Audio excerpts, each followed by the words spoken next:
अंत्योदय गृह योजना जो राज्यर 50,000 रु अधिक बासहीन परिवार को गृह निर्माण पर सहायता देवाई लक्ष्य रखिंट राज्य सरकार।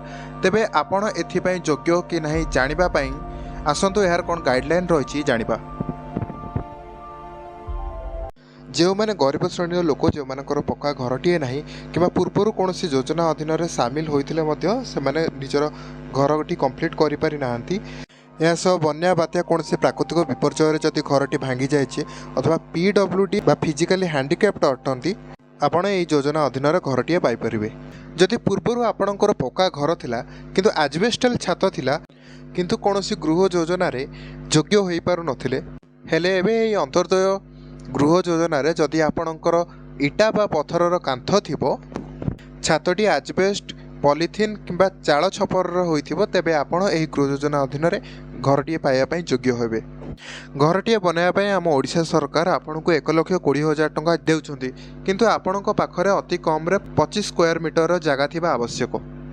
पूर्वर जेभली भाव में बोनस मिलूला यही योजना आपन को बोनस मिलिबो। जदि आपड़ 4 मास भितर घर कंप्लीट कर दौरान तेबे आपन को 20,000 टंका बोनस मिलिबो। जदि फास्ट इन्स्टॉलमेंट 4 ରୁ 6 मास भितर आपन घर कंप्लीट कर दौरान तेबे आपन को 10,000 टंका बोनस मिलिबो। स्कीम अंडर रे टंकाटी आपन को डीबीटी मोड रे अकाउंट को आसीबो। जदि आपनकर आधार डीबीटी लिंक नाही किंबा डीबीटी मोड एक्टिव नाही तेबे आपन बैंक जाए यह कर परिबे। आपन जदि बिजु पक्का घर योजना अधीन घरटी पाइथिले किंतु घरटी जदि कंप्लीट होई नाही तेबे आपन एही योजना अधीन घरटी पाइ परिबे। एबे देखिबा एलिजिबिलिटी क्राइटेरिया कौन रही जो मानकर आदौ घरटीए नथिबो सेमाने तो एही योजना अधीन घरटीए मध्ये पाइ परिबे। तेबे फॉरेस्ट राइट एक्ट 2006 बा ट्राइबल कम्युनिटी लोक मैंने घरटी पाइबापी योग्य अटंती। तेबे 40% रु अधिक जदि घरर मुख्य डिजाबिलिटी अच्छी बा हैंडिकैप्ड अच्छी तेबे से मध्य एही योजना अधीन आवेदन करें। सर्वनिम्न आय थिबा फैमिली जो माने अन्य कोनोसी गृह योजना सामिल होना से आवेदन करें।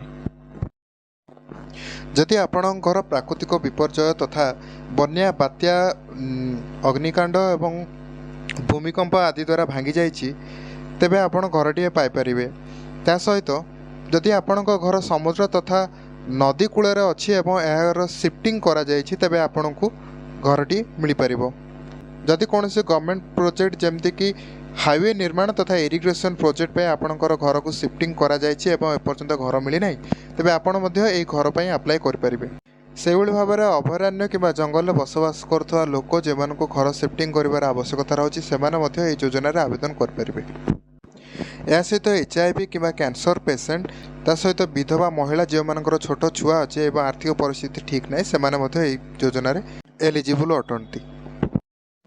एबे देखिबे एक्सक्लूसिव क्राइटेरिया कौन कौन रही। जदि आपनकर पक्का घर अच्छी ताले एही योजना रे सेमानको बाद दिया जिवो। जो मानक घरे 4 चकिया जान थिबो यह सहित कौन से कृषि मेशिनरी उपकरण एवं ता सहित 3 चकिया जान थिबो सेमानंकु एही योजना रे बाद दिया जिवो। गवर्नमेंट रजिस्टर हेतिबा कौन सी कृषि उद्योगी मैंने एही योजना रे मध्य बाद पड़िबे। यह सहित परिवार रो कौन सी व्यक्ति जदि 15,000 रु अधिक आय करुथिबे मासिक तेबे सेमानंकु मध्य एही योजना रे बाद दिया जिवो। जदि आपणकर 2.5 एकर रु अधिक सिंचित भूमि बा इरिगेटेड लैंड अच्छी किंबा 5 एकर रु अधिक असिंचित भूमि बा अनइरिगेटेड लैंड रही तेबे आपण एथिरे एलिजिबल हेबे नाही। एलिजिबल हेबा परे प्रथम इन्स्टॉलमेंट रे आपण को 40,000 टंका दिया जिवो। घरटी को छात पर्यंत बा रूफ लेवल पर्यंत तैयारी संपूर्ण सरला परे आपण को परवर्ती सेकेंड इन्स्टॉलमेंट रे 65,000 टंका दिया जिवो जहाँकि छात संपूर्ण होला परे दिया जिवो।